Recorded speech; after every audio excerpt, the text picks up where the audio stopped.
Hi, I'm Jeff Nyquist. I'm in America and I'm with Alex Benesch, who's in Germany. We're going to talk about the Stasi, which was the East German intelligence service. Um, a lot of people talk about the CIA today, and they want to say how bad the CIA is or the FBI. And we just had a chat about the FBI and CIA last week, Michael Waller's book. But the Stasi is a different kettle of fish, and for those who think that the CIA is all powerful and can do all these things, I mean, the Stasi really did do all kinds of things. The Stasi was excellent, even though the Germans in World War II didn't have the best intelligence service. Once the communists took them over, and the Russian KGB taught them their tricks, they were really top notch. And people like Marcus Wolf, who was in charge of the Stasi spying in West Germany, they did some incredible things. And they ran circles not just around the West German services and West Germany in general, but they ran circles around the United States and the CIA. So, Alex, maybe you want to begin. There's two books. One was The Gray Men by Ralph Hope, which is a pretty good primer on how the Stasi still is active in Germany. They're well financed, according to him. They're politically involved, and of course, I had a reader who was recently in Berlin saying one of these a well-informed gangster type told him, "Well, Berlin is full of Stasi right now. It's Mm. what do you mean KGB? It's full of Stasi." Um, and of course, this is the thing that we have with John Kohler's book, which is an older book, Stasi: The Untold Story of the East German Secret Police. And in this book, it goes into all of the successes and the repression, which I think you're going to go into. For example, Marcus Wolf's Romeos, seducing lonely secretaries in government ministries, uh, spies in the diplomatic service. I mean, they caught a dozen of them. The German police, were riddled with Stasi agents, according to Kohler, and German counterintelligence was penetrated again and again. So, and that's not to mention the German journalists. Dozens of German journalists were exposed as Stasi agents during the Cold War, including the Berlin bureau chief of Der Spiegel, who had spied for the communists for 30 years before he was caught. Just one example. So, I mean, imagine how free the German press was if so many of their press people were agents of the Stasi. Yeah, I think it's So, a common misconception among people today that the Stasi would come after you domestically when you were involved in really subversive activity or you wanted to escape the communist republic and that sort of thing. But no, they would come after you for anything. Environmental activism, they would come after you for women's rights activism. They would come after you for um, calling for a nicer form of socialism. See, this is something that I think the woke generation nowadays doesn't understand. So woke people, or generally the left nowadays, they think that anti-communists were paranoid, but look at the Stasi and the level of infiltration of society. So you're in a society where literally anybody could be spying on you, and they will spy on you for any cause. So right now, for the Western left, it's all about critical theory. It's about complaining this, complaining about that. Just complain your way to the top. But once you are under communist control, there's no more complaining. So all this critical theory stuff, goes out the window and you become a target. Not only is it regarded as criminal, it's also sometimes regarded as mentally ill. So the Stasi, KGB, and other services, they would put you into a mental institution, and the Stasi also had a larger plan for internment camps. So to use on a regular basis or to use in times of warfare. So they would keep a list of people they would lock up in case of war or impending war. So they were not messing around. And no, I so, might mention in the case of war, the Viktor Suvorov pointed out that there were 600,000 Germans on the communist death list in Germany if the Eastern armies could overrun Germany. And the head of the Carpathian military district, he had tribunals already set up in the Carpathian Military District for trying German citizens. Well, trial is like, you're guilty now, shoot him now. That would be it. And so it was serious business. They had picked out, and of course, I mean, Alex, people like you and me, if we were living in Germany, we'd be on that list because Exactly. that was all the anti-communists. And so, even under normal circumstances, they would make the choice, the decision for an arrest, and they would grab you during the night, or they would grab you off the street. And then they would put you into a holding cell for a couple of weeks. And you were supposed to sit there quietly. You were not allowed to speak, and nobody would give you any significant information. So you would not know what would happen to you, what the charges really are, what the evidence is. You couldn't ask for a lawyer to come to your holding cell or to that facility. And this would drive most people insane because you don't know what's going to happen to your family or what's going to happen to your kids. Are your kids being shipped off to one of these horrendous government facilities, for troubled youth? So if you were unwilling to work, if you were unwilling to function in that socialist system, that was grounds for arrest and punishment. So some people tried to live, a life on, just removed from general society, but that was not legal. So there are some of these rebels even nowadays, who think they can sort of make things work for themselves, but in communist Germany, this was illegal. If you didn't want to work, that was criminal.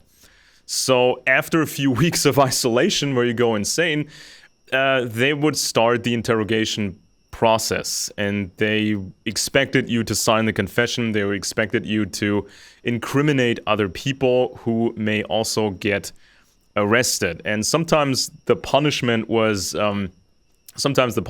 simply a year in prison or 2 years in prison. But this is not where the story ends, because if you're in prison, they might actually recruit you to become a snitch. So they won't let go of you. They really won't let go of you because you've been involved with people that they don't like. And so now you have to spy on these people that you don't like, and you know what's going to happen to them.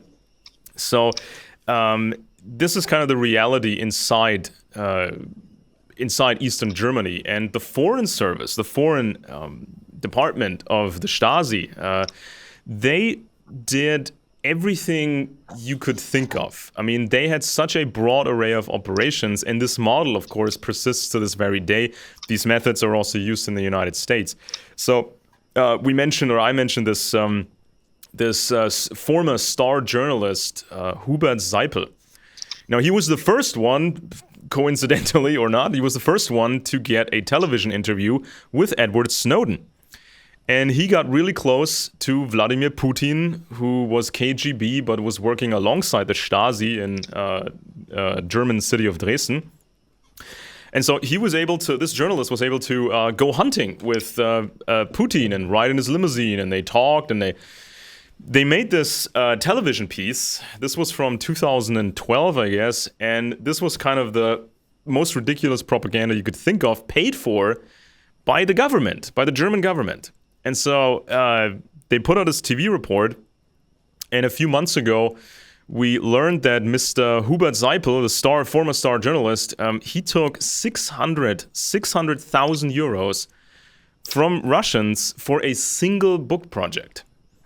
So we don't know yet what other sponsoring contracts he might have had, but this is sort of the way this goes. So if you have that audience, payoff, isn't it?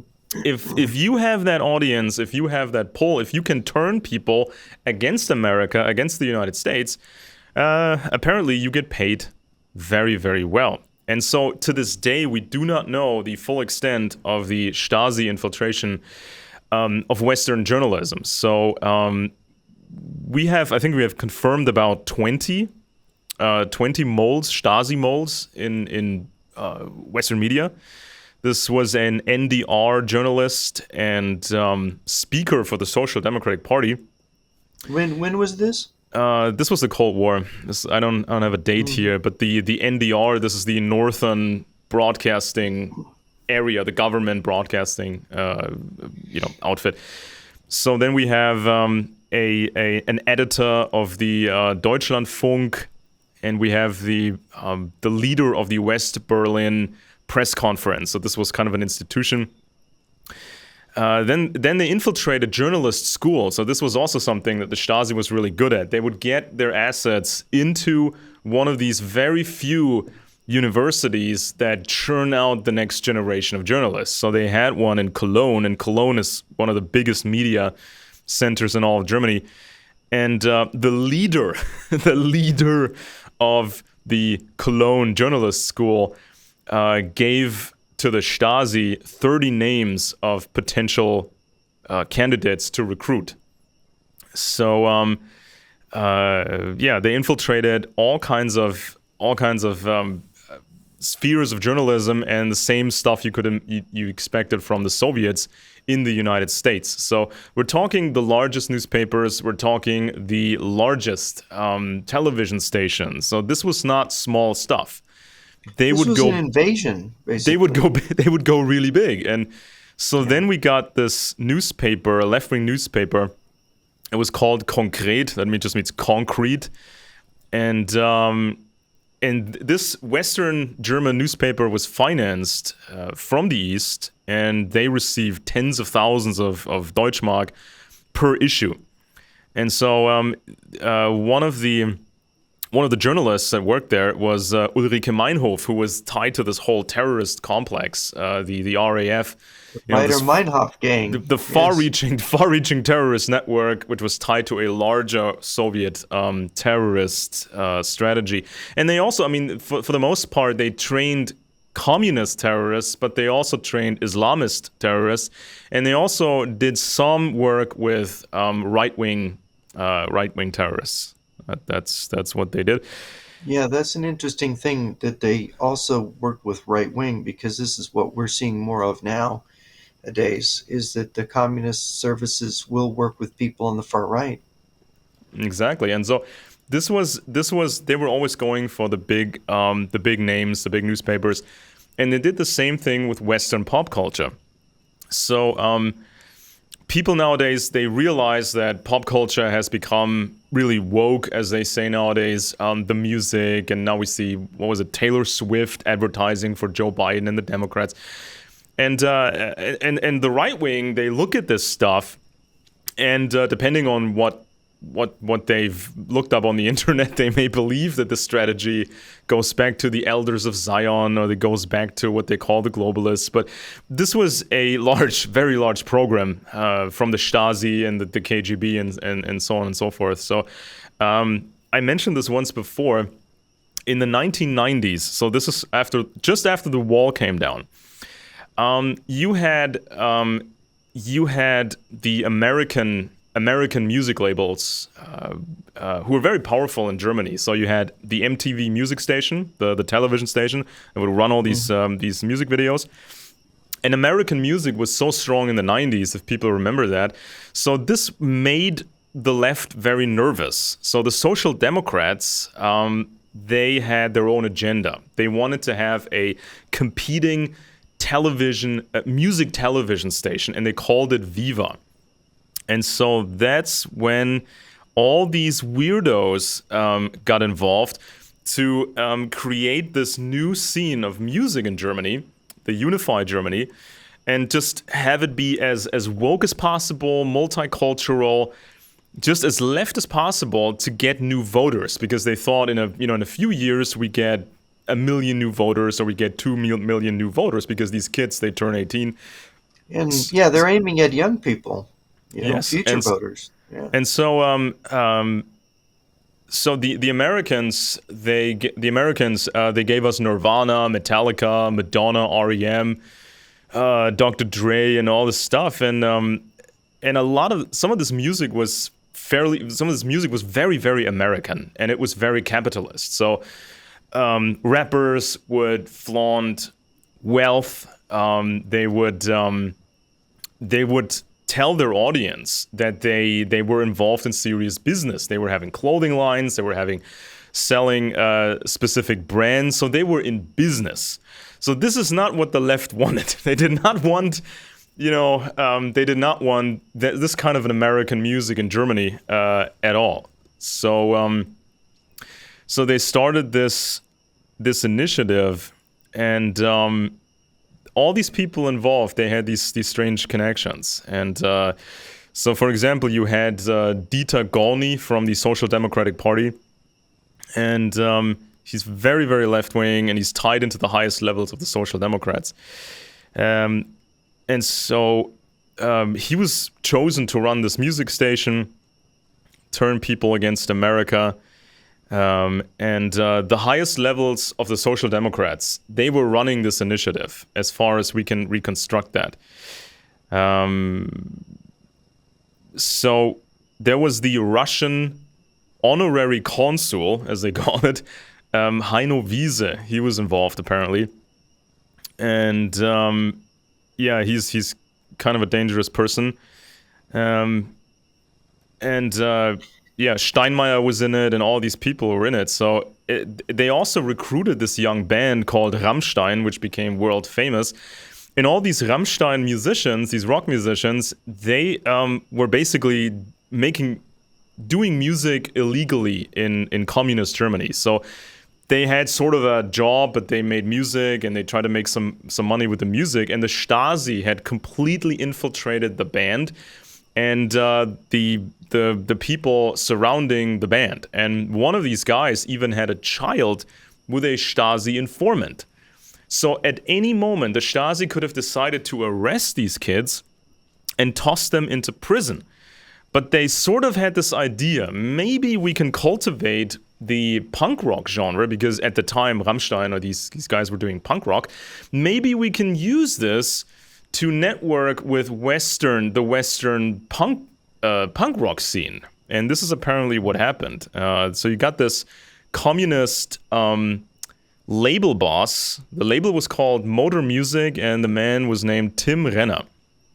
So he recruited all these bands, all these left-wing bands. And he's very close to Frank-Walter Steinmeier, who is very powerful in Germany and who just wasn't happy with, supporting Ukraine, apparently. Mr. Tim Renner, he used to be a left-wing communist punk as a teenager, and he was networking with the East. So he was also a fan of Stalinist workers' lyric. So this is kind of how all this communist content got into this music. And so this is how it went. And of course, Rammstein became world famous. They played in 2019, they played in Moscow. This was a stadium in Moscow, which holds up to 81,000 people. So the band became very powerful in Russia until they, distanced themselves from the Ukraine war.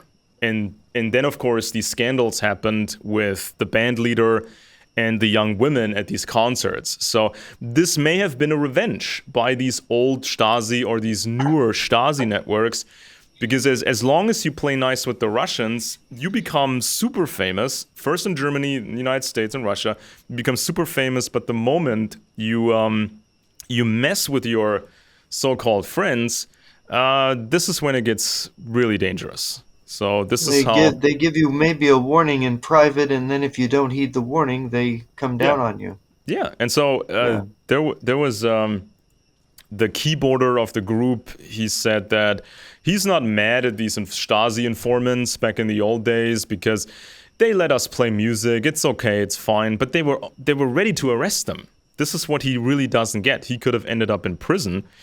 And we don't exactly know what happened, why they were not arrested, and how they became so famous so quickly, because they became a thing in like 1993, 1994. So a few years after the wall came down, they became one of the biggest bands in Germany, and then, of course, in Claire in Russia. Berlinski, The Menace in Europe, she interviews the band, and she tries to imply that they're neo-Nazis, that they reflect a kind of Nazi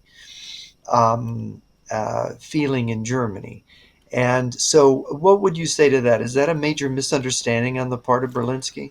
Well, they took some of their stylistic cues from Eastern bands. There was one band called Laibach, and they played around with some fascist symbols, but this was all tongue in cheek. And so when the band started, everybody was surprised because it sounded like a right wing band.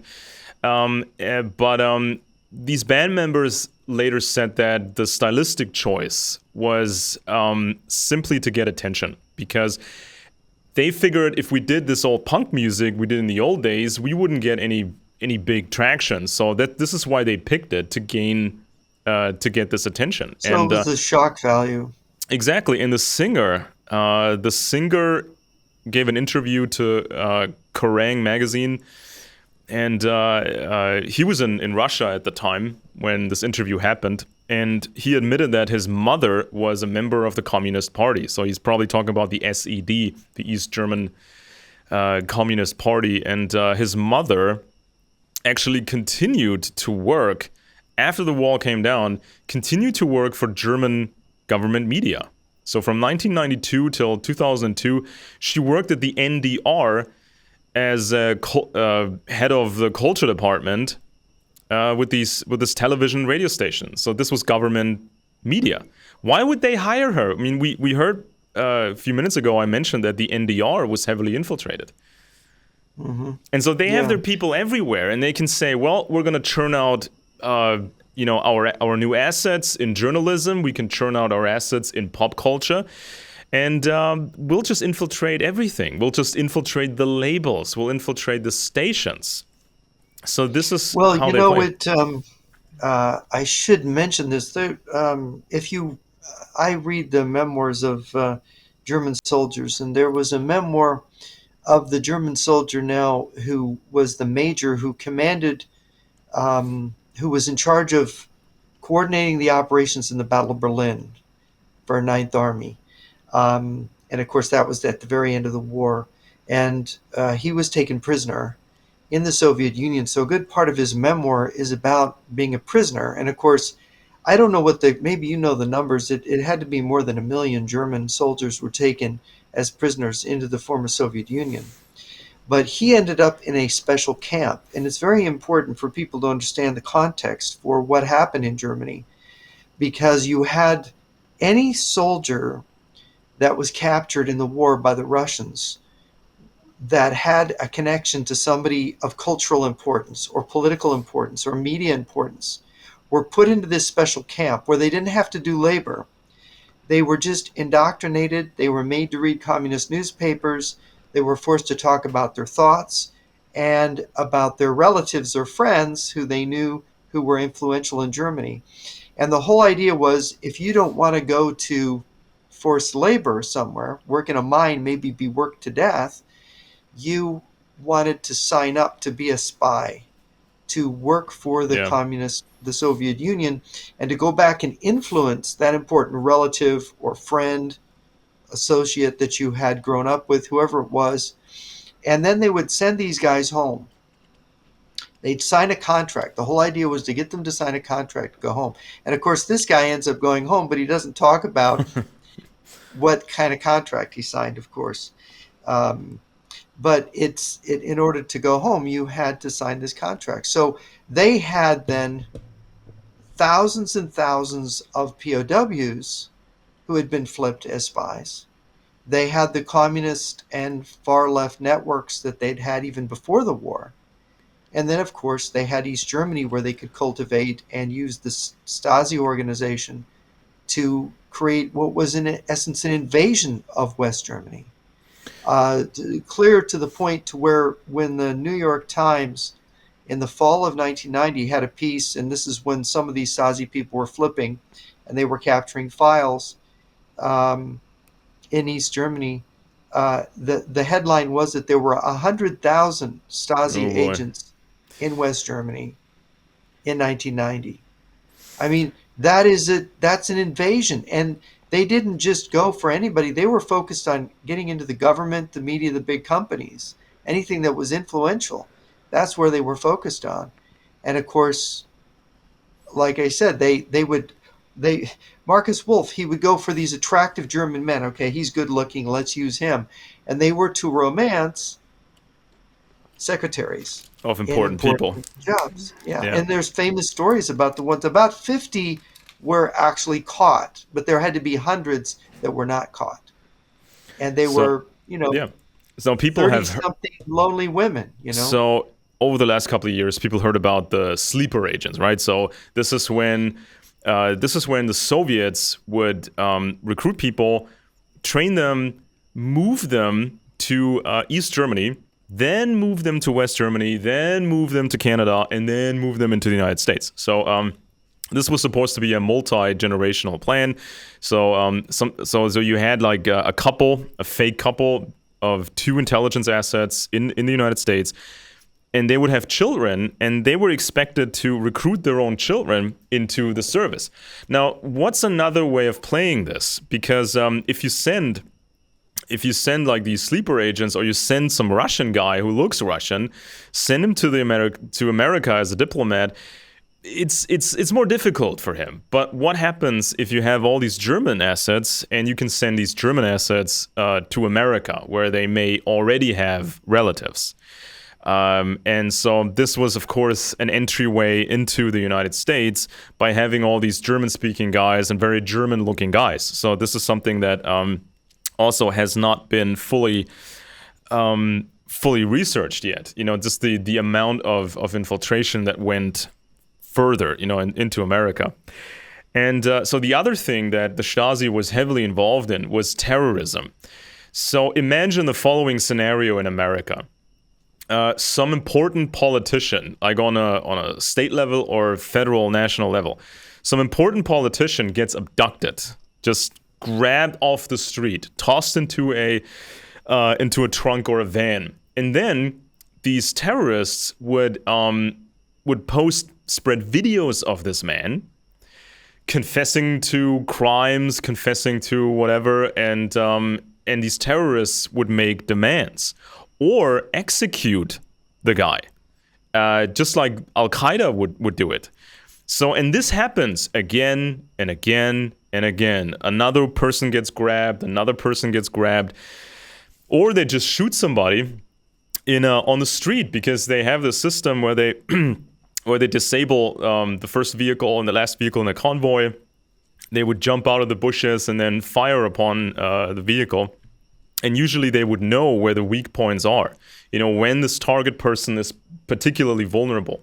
Now imagine this thing in America today. And so you don't know exactly who these terrorists are, how many there are, and they're just on everybody's mind. And this was the situation especially in the 1970s in Western Germany.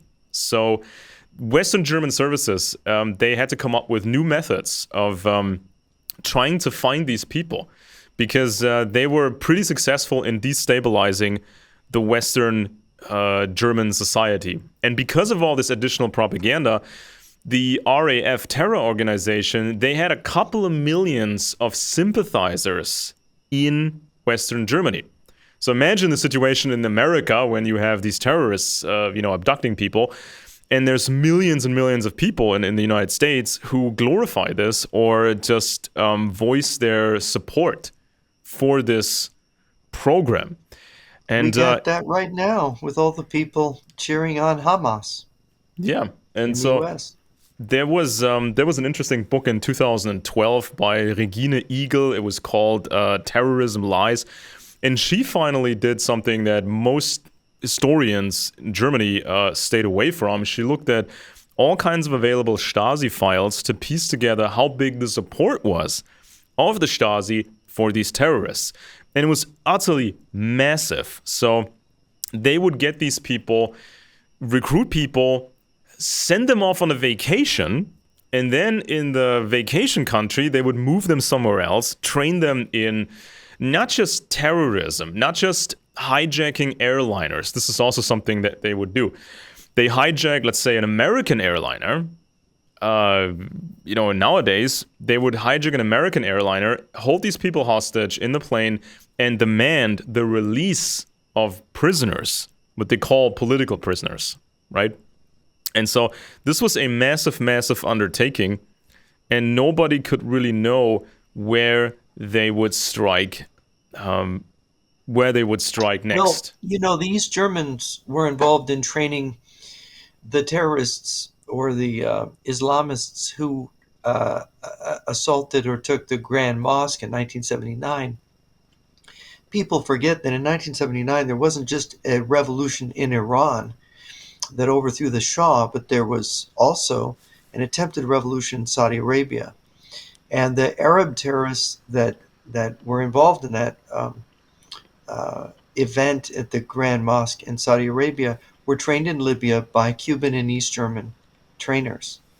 So, Yeah, this is how they played it, and they also they funneled weapons to groups like Palestinian groups. They would funnel weapons to these people, and they would have these deals of using these terrorist training camps. And something that people need to be aware of is that it's not just baseline terrorism. This is a program to completely destabilize a country and then take it over. So some of the most important people at the Stasi leadership, they had training in the Spanish Civil War.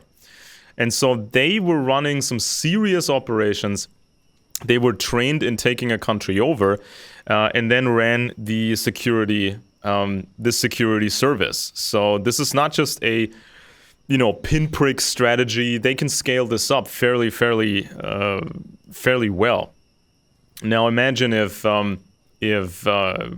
these people recruit Islamists in America or right-wing terrorists in America, and they start bombing things, or they start using smallpox or something, or they start using environmental eco-terrorists and give them smallpox, something like that. This is very easily done. So when the wall came down, the central station in Karlshorst, this was East Berlin, this was the KGB center, and so this is when they started to burn Stasi files, many Stasi files. They actually used a flamethrower because they didn't have enough oven capacity to do that with these burn bags, or what do they call them. So they used a flamethrower, and somebody started to ask, shouldn't we move these Stasi files to Moscow, or shouldn't we move these files instead of burning it? But the answer was, don't worry, we have everything in copy. Over the years, all the stuff was copied. went to Moscow. We have it, so we're just burning the stuff we don't need. Imagine what Moscow knows. And what's really interesting is that, I was told by different sources that not only with East Germany, but with Hungary, Czechoslovakia, Poland, and Romania, more than a year before the Berlin Wall came down, they were moving files out of those countries to Moscow, the important ones. So Moscow knew what was coming. They knew what they were planning to do. And so they were summoning those files out, which I thought was really very telling, that was going on more than a year before. And you could find that in different source books, but yeah, and they knew the minds of Germans very intimately. So even when they lost a certain amount of assets, because some of these databases were sold by Soviets to the Americans. So this was sold to a CIA guy called James Atwood, for example. This was the asset file of the Stasi, the foreign service, the HBA. And so the Soviets lost a bunch of assets because their identities were blown, but they could obviously rebuild these networks because they knew how to do it, and they knew how these Germans really worked and what their mind was. And so they could... What about the idea of now, I've heard this from different sources, but I've never been able to validate it from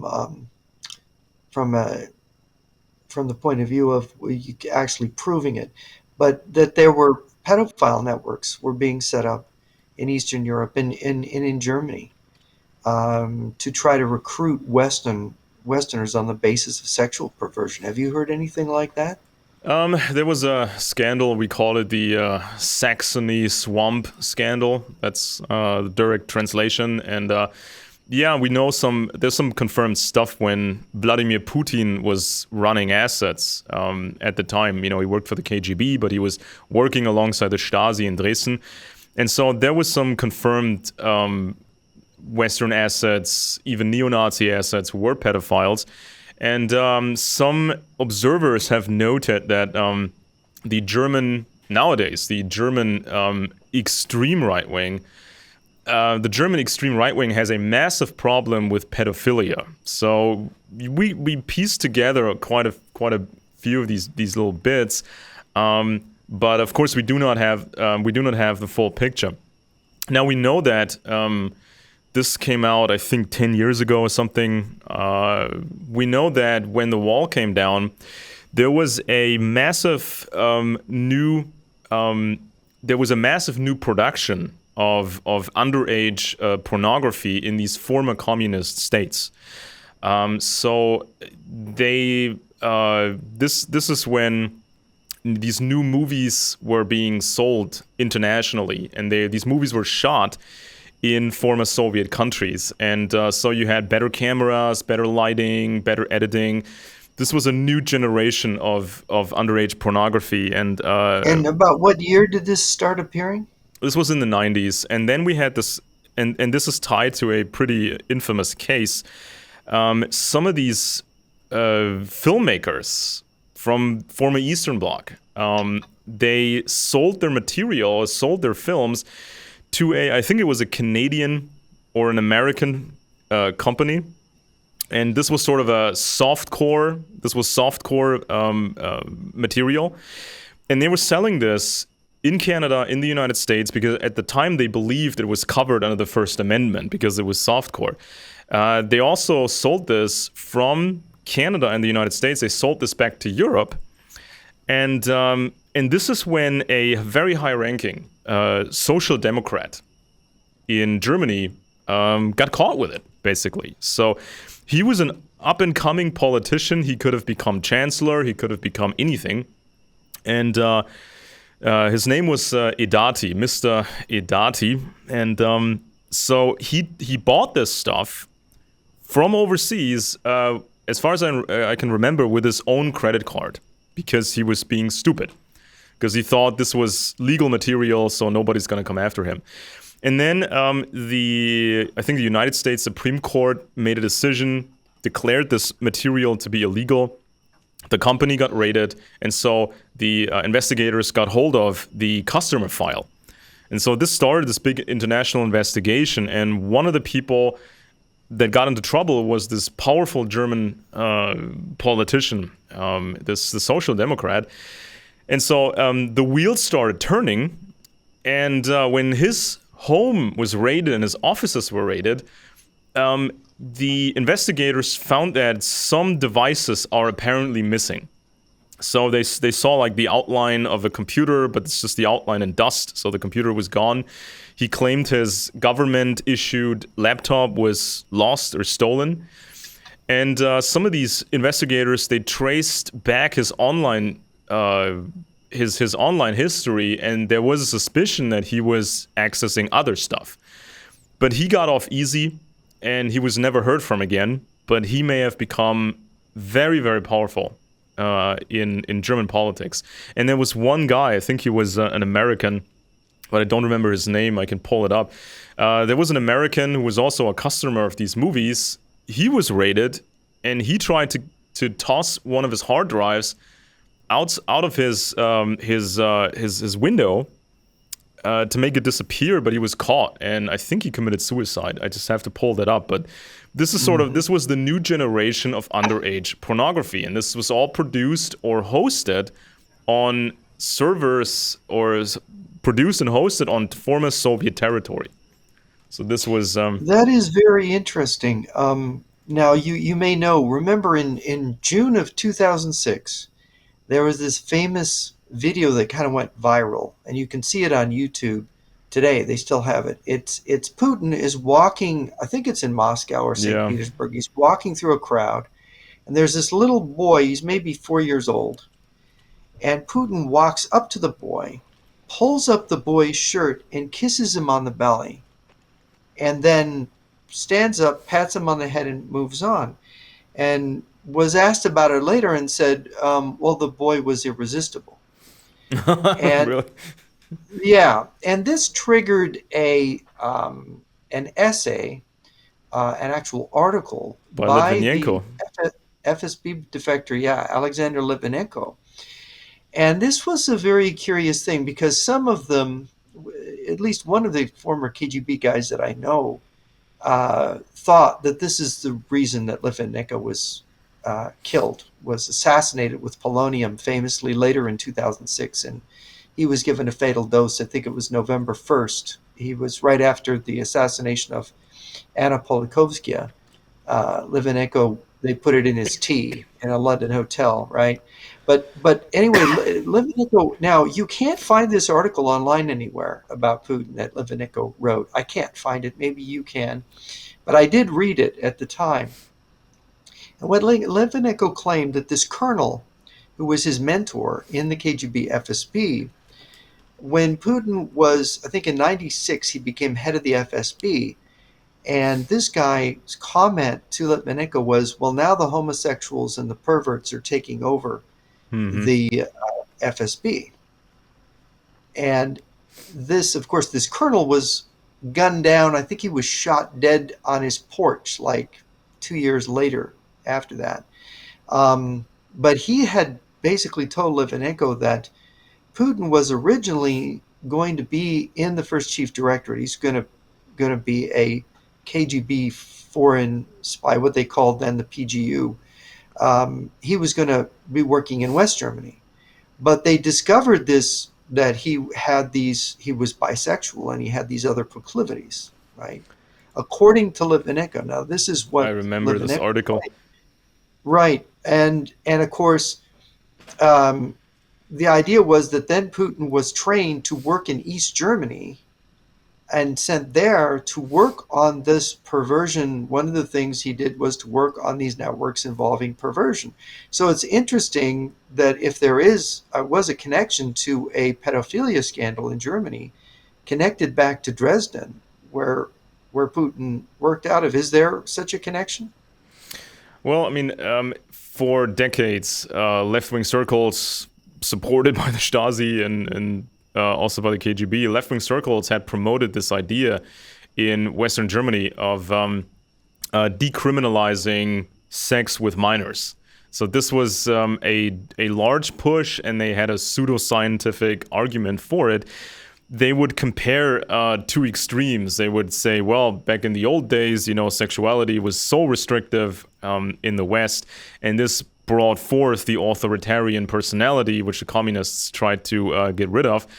And so they promoted the other extreme, early sexual experimentation, adults with children, all this sort of stuff. And of course, the left was very, very much into sexual research and the children's education. So this is something the communists had thoroughly infiltrated. And I remember that somebody gave me an old, well, it's sort of a flyer. It's sort of an information brochure, I think you could call it. And this was circulated in Western Germany for many, many years. So I have it somewhere. I have it somewhere in my stacks of material. And so there were hundreds of thousands of copies made of this brochure. And when it was removed from circulation, the existing copies were not destroyed. They're still around. And so somebody gave me a pristine copy of this brochure. And so I read it and I did a report on it. And it basically encouraged parents to play with their little children in a sexualized context, and to also stimulate sexual relations of children among each other. So just to normalize it as much as possible. And so What is the age of consent in Germany today? well, if baseline is 14. Before the age of 14, you have no say in this whatsoever. And then if somebody is, let's say, 14 and the partner is older than 18, this requires the consent of the parents of the younger child. But there was a significant push in various political parties and activist circles to decriminalize sexual relations almost completely. And so this was a gigantic push. And for a long time, people thought little of it. But over the last couple of years, people started to remember all that stuff that went on for so long. So you create sort of this... Do you think that the push to lower the age of consent and to legalize pedophilia, do you think that that was coming from people who were under blackmail threat from the Stasi or the Russians? Well, there's strong indications for that because if there was some studies being done, this became a scandal like a few years ago when it was rediscovered. Some files were rediscovered. So some of these scientists, they were studying child sexuality, and they would put children, foster children, orphans, they would put them into the care of known pedophiles. And then they would just observe and study this situation and try to figure out what would be the consequences of it. So this was actually put real children in the care, quote unquote, of pedophiles. Yeah, I can pull that up and be specific. That is so monstrous. That is so incredibly monstrous. Yeah, and so when people are confronted with all this propaganda saying, this is all okay, this is the way to go, this is how we create, this is sort of how we create the socialist person of the future, right? Because they argued early sexuality would lead to a free spirit or a loving, kind spirit and not the authoritarian personality type, which they hated. And so this was a fairly large program at the time. So I remember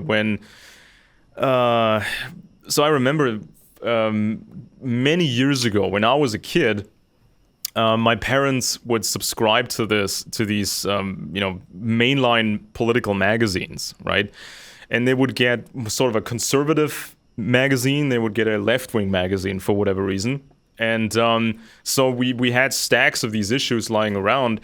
And then at some point, this left-wing magazine, mainstream magazine, they had sort of as a title story, nude photography of children.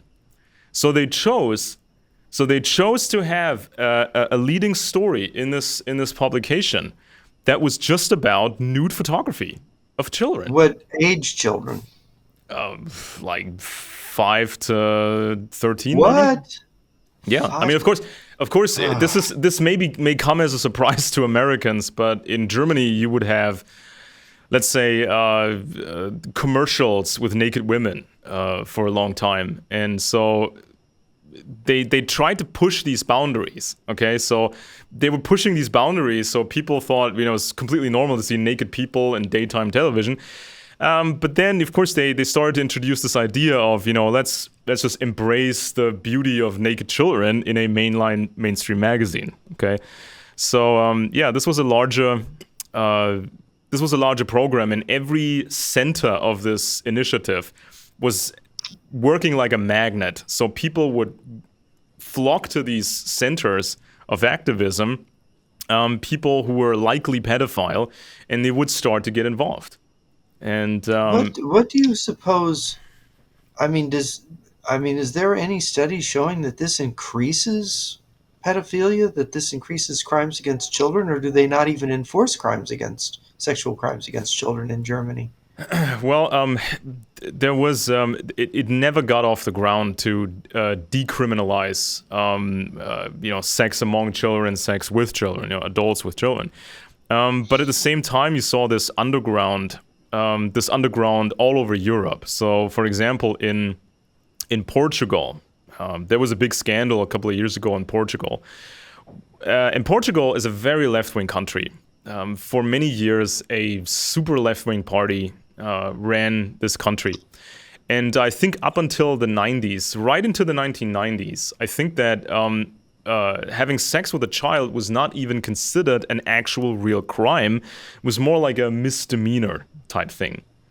And so this is when, things started to gravitate towards Portugal. And some very famous people, television personalities, politicians, they got caught in a scandal involving an orphanage, a children's orphanage that was used to get the children for these influential customers.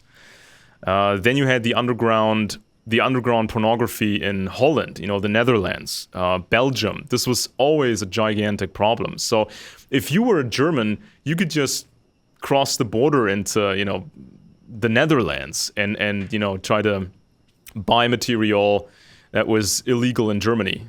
Or you could go to Portugal, for that matter. So yeah, it's difficult to piece together, but you can always tell there's a very large scale left-wing influence in this. And as I've mentioned, in the 1990s, this is when investigators started to notice a new wave of underage pornography, with better cameras, better lighting, professional production, and editing and distribution.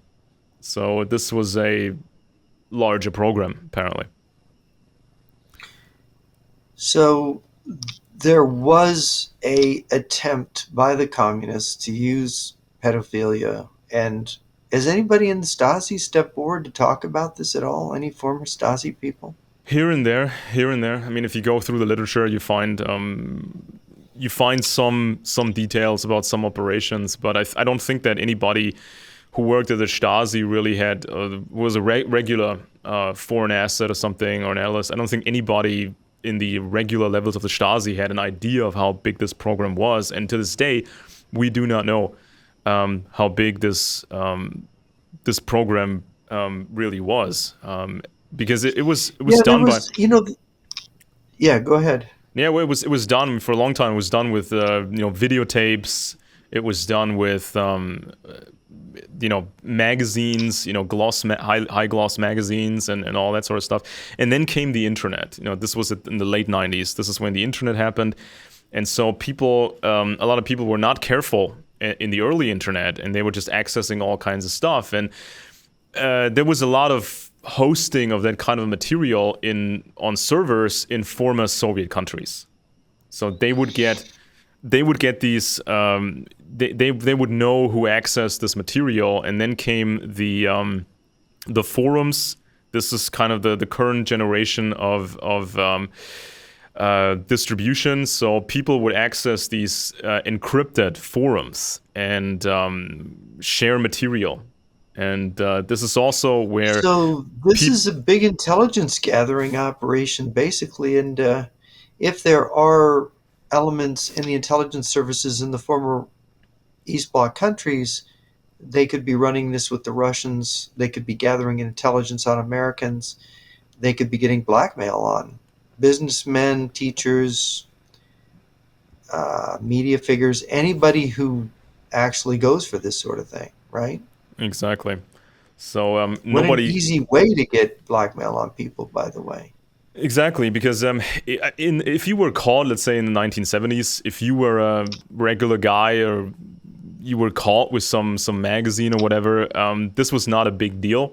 But in the current era, this is a much bigger deal, because we saw this with this social democrat politician Idati in Germany. He was so powerful, and then his life was over. I mean, in public, I mean, his life was basically over, and he's probably disappeared to a place like Morocco or something. But it's unclear if the Russians or anybody had tried to contact him and tried to,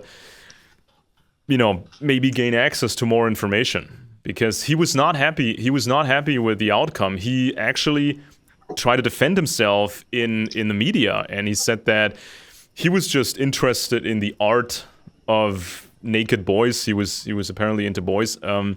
He was just interested in the art side of it, and the material he accessed was softcore, these movies he bought from Canada or America. So he actually tried to push through and continue his life, but that wasn't possible at that time.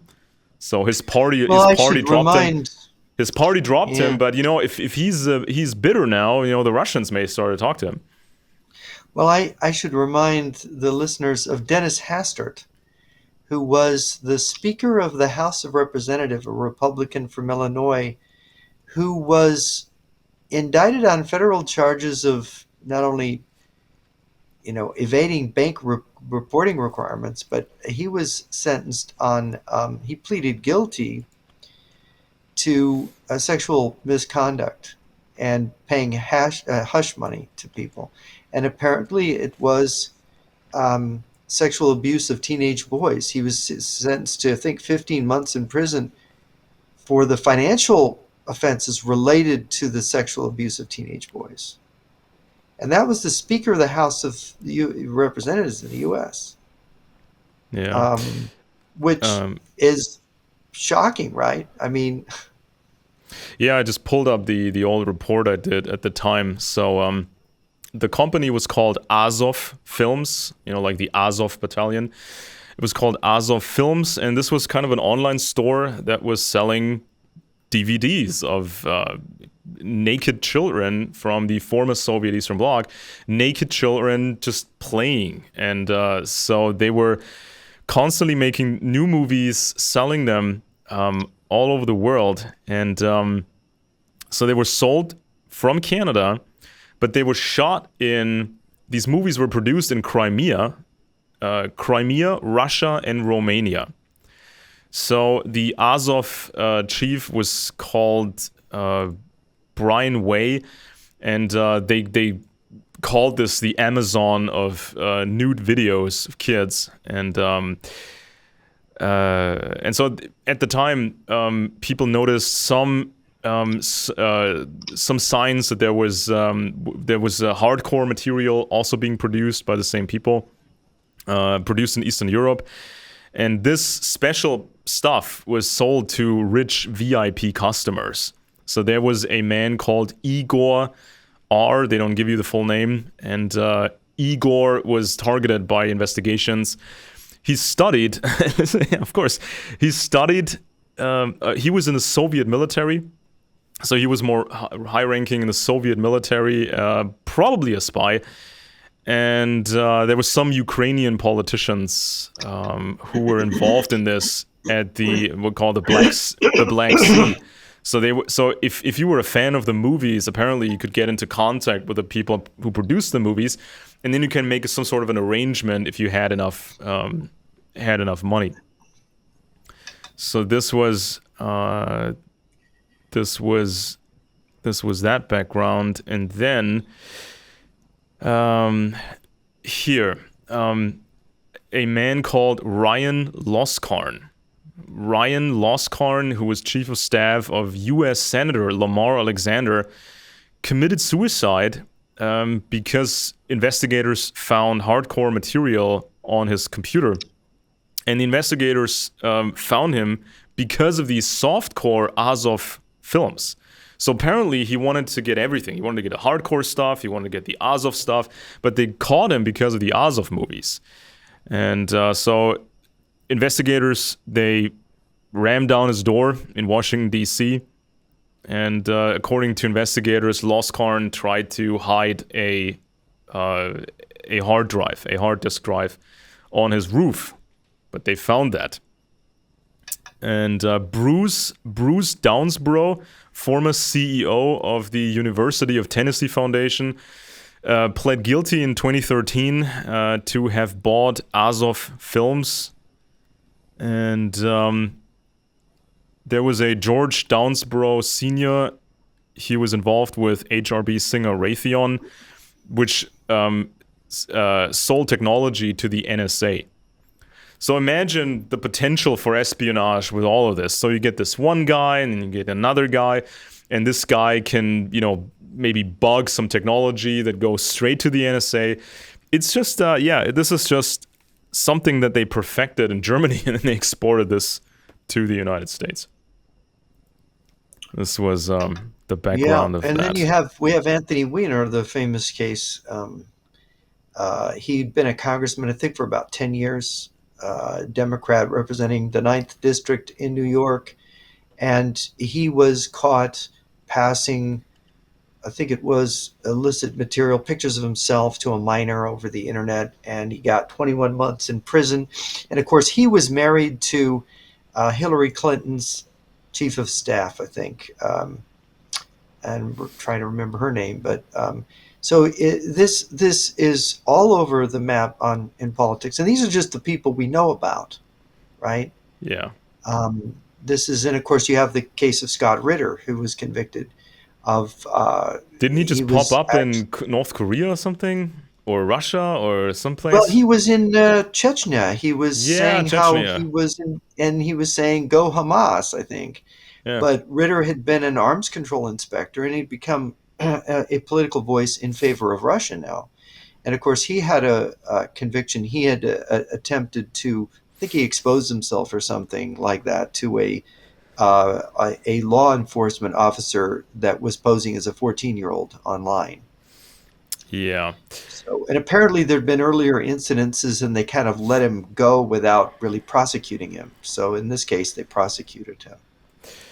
And also, there's another aspect of Stasi operations, which was to infiltrate NATO and infiltrate American circles on German soil. Now, of course, there's a NATO headquarters here in Germany. There are large military bases here in Germany. There's so many American facilities in Germany. Now, obviously, that was something that the Stasi would attack quite a bit. And there's one incident here. So the year was 1968. The West German Admiral Hermann Lüdke committed suicide. He was tasked with logistics at the NATO headquarters in Europe, and he knew the exact location of roughly 1,000 nuclear weapons. So he was caught photographing documents with a small Minox camera, which is kind of the standard kit for spies. And so he was found dead in a forest, so maybe he was murdered. On the same day, his friend shot himself, and he was the vice chief of the Foreign German Intelligence Service, the BND, Generalmajor Horst Wendland. So they claimed that this suicide, when he shot himself, on the same day the other guy died, the friend died, they claimed the suicide was just because he was depressed. But this was not the end of this, because here, for example, the KGB defector Oleg Gordievsky commented on the case because Gordievsky said that Gordievsky knew another defector from the Czechoslovakian intelligence, or this was a defector from the Czechoslovakian intelligence, and according to that guy, Mr. Wendland was spying for the STB. So this one guy gets shot somehow in the forest, and in the same day, this guy blows his head off, or just shoots himself in the head. STB is, of course, the Czech Stasi, the Czech KGB. And so this was not even the end of it. So this is when. So in October of 1968, this was the same month. So you have two powerful people dead, both suspected spies. In the same month, there were 4 additional deaths in ministries, West German ministries, and there were also 7 high-ranking scientists escaping to the GDR, the Soviet East Germany. So this was kind of a ring that got busted. And some people got warned early, and so they managed to escape, and they were never seen again in the West. That's kind of how they play it. So people in America, they have to be aware that this sort of espionage can reach the highest levels. I mean, we're talking vice director of this, vice chief of that, just responsible for 1,000 nuclear weapons, this and the other.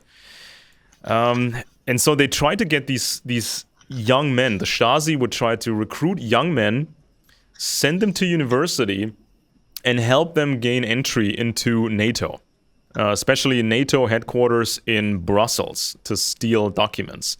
So, for example, you had this man called Rainer Rupp, codenamed Topaz.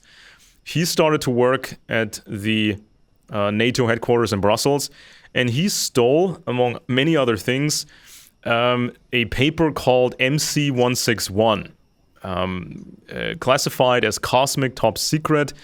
This is kind of what the NATO knew about. This is what NATO knew about what the Soviets knew about Western defenses. So this became, of course, a huge problem. So how do you defend Germany, Western Germany, and Western Europe if if the Soviets know what you know? So this is just how they played it. They could Yeah, infiltrate well, it was American circles. every one of these Warsaw Pact countries, which is Poland, Hungary, Czechoslovakia, East Germany, Romania, Bulgaria. Every one of these countries, they were tightly linked in with the KGB and their operations, and each had their assigned area. For example, Romania was assigned to specialize in Egypt at one point, and to be involved there. You had, and what's interesting is that the Stasi actually, and this is why communism is an international movement. It's not just Russians. Stasi was when the Sandinistas took power in Nicaragua. The Stasi sent 4 people immediately over there, and they actually trained bodyguards for the first anniversary celebration of the Sandinistas taking power back. That was around 1979 or 80.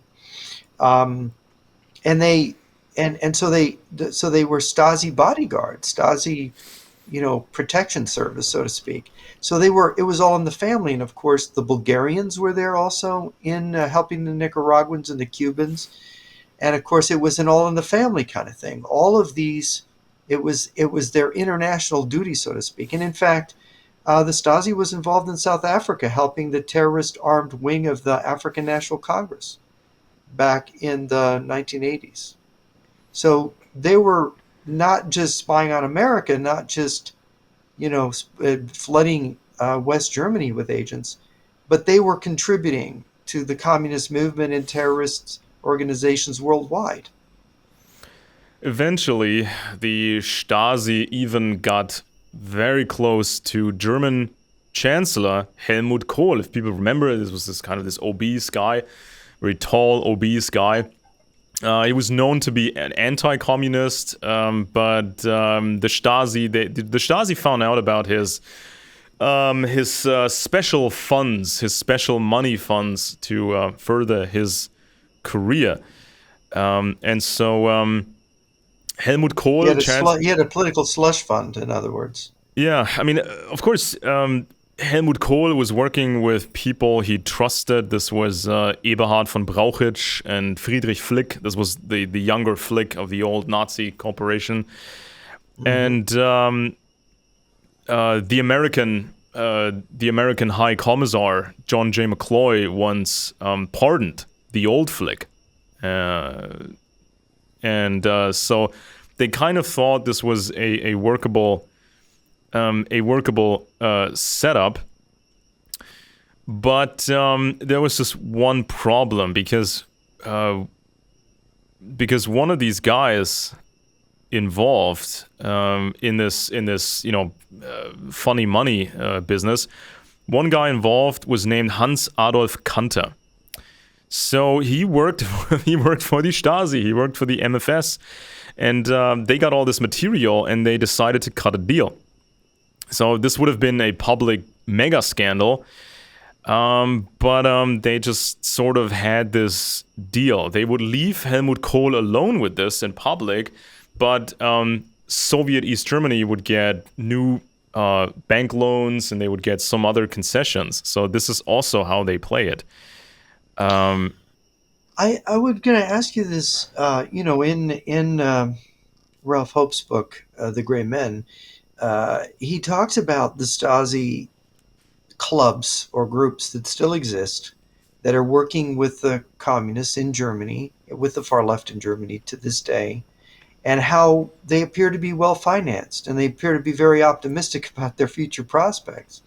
And so you're talking about Kohl. I mean, many of them, obviously, from his account, appear to be still cooperating with the Russians, cooperating with the communist movement generally. Um, to what extent do some of these Stasi networks continue on and were responsible for scandalizing Kohl, getting rid of him, and bringing in someone like Angela Merkel to be the leader? I mean, such an unlikely person, a former East German communist youth leader, to become the head of the Christian Democratic Union. I mean, what what is the what do you think about that? Well, she was always under the radar for a very long time. They called her Helmut Kohl's little girl because she had this very subdued personality in public, and nobody paid any attention to her, even though she didn't have any political experience whatsoever. She was a physicist. Okay, she was a physicist, quite an Well, she advanced did one. have experience in politics in East Germany, being this youth leader, which she kind of Well, hid, right? you had to be a member of these organizations, and she, of course, painted this as something that was not worthy of note. There was suspicion that she was a sort of a half scientist, half spy.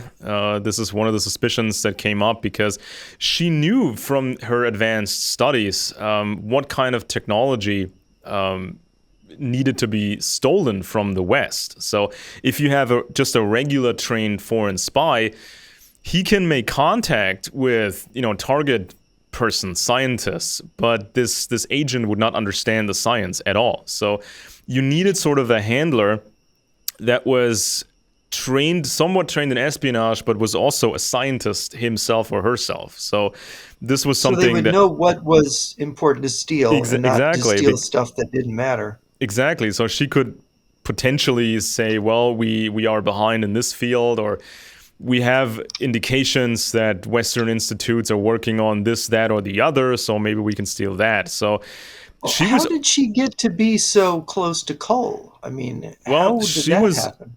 she was under the radar, but some important people in the Christian Democratic Party, some important people, they supported her. And then she snuck her way to the top, and nobody could really understand this. And she was always kind of a sphinx. She would never talk about her private life. All of her family members were super quiet. Nobody would ever say anything. And she's probably the weirdest chancellor that we ever had. And it's And not the longest serving one you ever yeah, had. exactly. And so this was the era when the Christian Democrats, a conservative party, became sort of a party of the middle. More migrants, more this, more that. And somehow she managed to change the party from within. And she was able to push out some of these other people and become so influential for so long.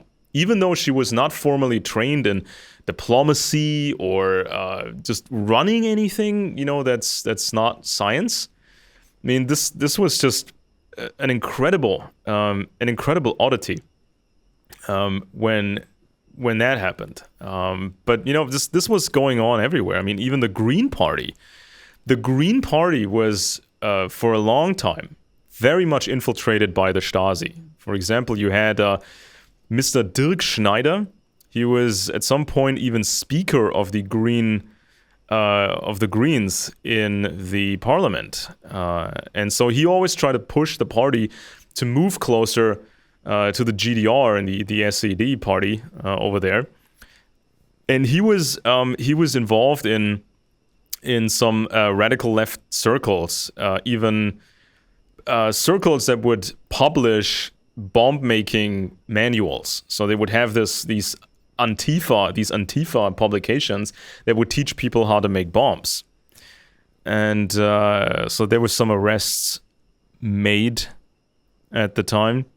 In 1995, all over the country, there were police swooped in and they arrested 50 people because of one of these publications, and they also, the investigators were also looking for the anti-imperialist cell, the committee as it was called, and they were looking for one person who was supposedly a member of the Red Army faction, which was the main terrorist, leftist terrorist organization. Mhm. Police found 120 kilograms of explosives, documents, passports, and so on and so forth. And this guy, Rainer Trampert, he went to Moscow and he talked to the Soviet president Andrei Gromyko and other Kremlin people. And this guy's still around, even. He's still around. 2 weeks. You know what amazes me is when I was reading about the Romeos that Marcus Wolf set over to recruit the secretaries, was that the 50 or so that were caught, the secretaries that were caught, most of them they got very light sentences. It's not like major spies in America. They lock them up for years. Um, well, they would give them 2 3 year sentences, but some of them would even get off. It's like the judge would feel sorry for them for being victimized by the Romeo spies. Is it generally that this kind of treasons, espionage treason in Germany, was not punished severely, or was Oh, there yeah, circumstances? How did that? definitely. I mean, if I compare, punishments that were handed out, if I compare this to Britain or the United States, I mean, this is a completely different world. I mean, sometimes people would get 8 years in prison or 10 years, but not even serve that much time, or they get swapped because there were so many assets locked up in the East, so they would always just swap them. Now, of course, you have to imagine what's the deterrence here. I mean, if espionage is punished so lightly, I mean, how do you keep people from doing this stuff, right? Especially when it pays so well. Yeah, when it pays well. I mean, we just saw that 600,000 euros for one major book publication. And that is on top of what this person, this Seipel guy, made from the book itself, from the book sales. And so maybe you get a couple of tens of thousands, for the book, and then you get 600,000 on top of it from the Russians. And of course, these spies and traitors, they would always hope they would get an early warning.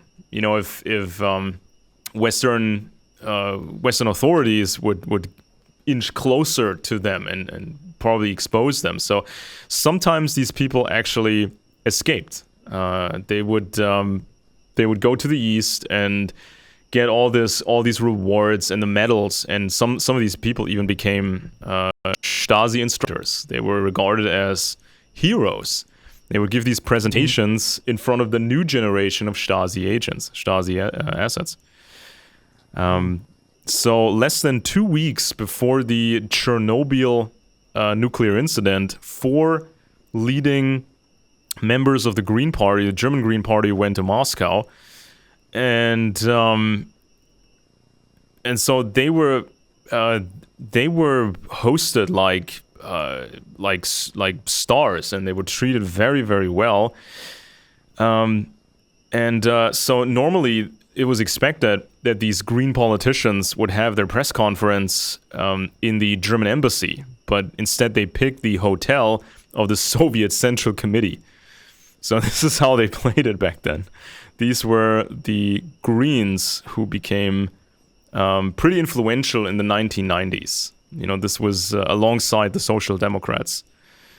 They were watermelon greens, green Yeah, on the outside and red on the inside. exactly. And so nowadays, some of these green activists nowadays who engage in low-grade, some of them engage in low-grade terrorism. They want to destroy things. They just damage power lines. They damage all kinds of stuff, and you see a clear, distinct anti-Western strain. It's anti-capitalist. So they view themselves as old school communists, even though the current generation, they never actually experienced the Cold War themselves, and they probably don't even know that much about what they're working for. Yeah, this is the current generation. So they say we either become radical or we become insignificant.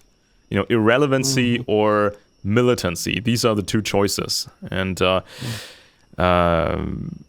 yeah, and this goes back to some other groups like the Animal Liberation Front and so many Does of that these. come out of Germany too? No, but there's sort of an international organizations or similar organizations, and they not just free animals. They will also burn down a ski resort. They will burn down facilities and cause. They'll attack labs where animals are used in medical experiments. I know Yeah. that. Yeah, and so they would also terrorize scientists. They would terrorize people, and it's just it's part of. I mean, they try to cover everything. They try to cover everything. So, for example, we now know that the Soviets tried to make it look as if Americans had invented AIDS or HIV. So this was a East Berlin. This was this East Berlin biology professor, Jakob Segal, and so this was like the late 80s when they would publish these texts.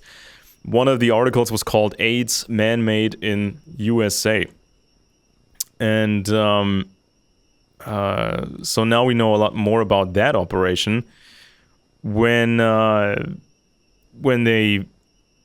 they had this operation called Denver. This was the Stasi and the KGB, and they wanted to make it look like America invented AIDS. They started in a pro-Soviet newspaper in India, and this whole paper was a KGB creation run by Ilya Cherkvilov. And so this entire newspaper was just made to spread disinformation. And so they had a fake anonymous letter that said AIDS was created in Fort Detrick. So this is how they spread the story. Because the original article was reprinted in Kuwait, Bahrain, Finland, Sweden, Peru, and eventually it reached Western Germany and even the United States. So they will latch on to anything, any topic whatsoever, and just make people angry. Just get people very, very angry about this stuff, and they would always use some real little bits of information. So, for example, Fort Detrick was real. Yes, United States was researching biological agents. But they would use these little bits and then add some fake stuff to it and then publish a story somewhere. And then it would spread all around the world. And at some point, people thought, well, so many newspapers have covered this, so there must be something to it, right? Right.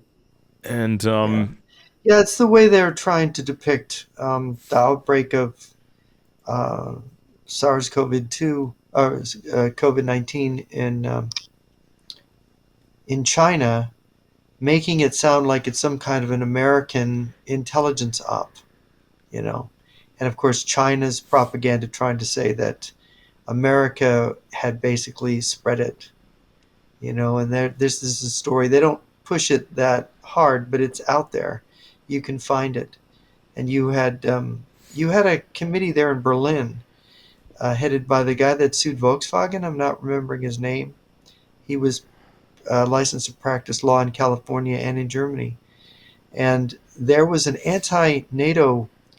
I watched all of the presentations, and he said things that showed me that he was definitely anti-NATO and that he had some kind of background on the far left in Germany, probably going back to the Cold War. This was the time when even Russia Today, the television station and website, when they were pushing all kinds of nonsense. And at the same time, for the domestic audience in Russia, RT would say the exact opposite. So they would tell Russians one thing and say, yeah, it's just, we're dealing with a pandemic. We do what we can. Just don't complain.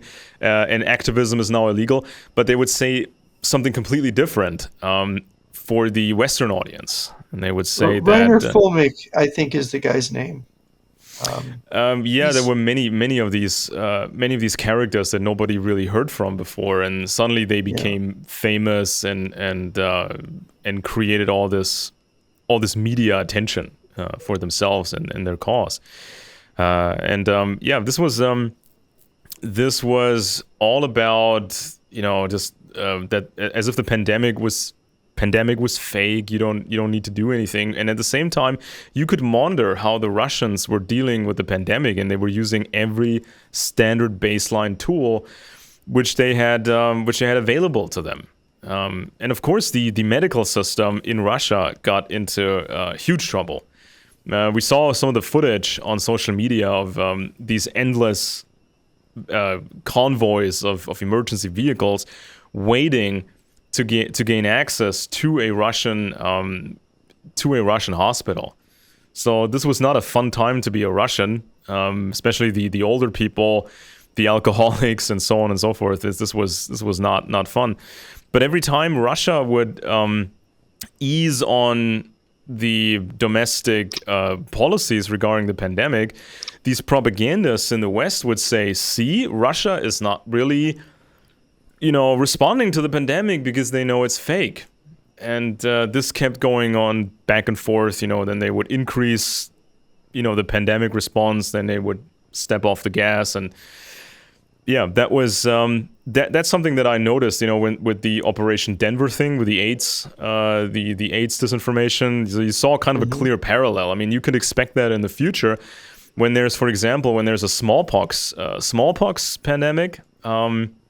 Expect these Russian propagandists to say that America did this and this and that, and don't get vaccinated against smallpox, or don't protect yourself against smallpox or something. I mean, there's no end to this. There's literally no end to this.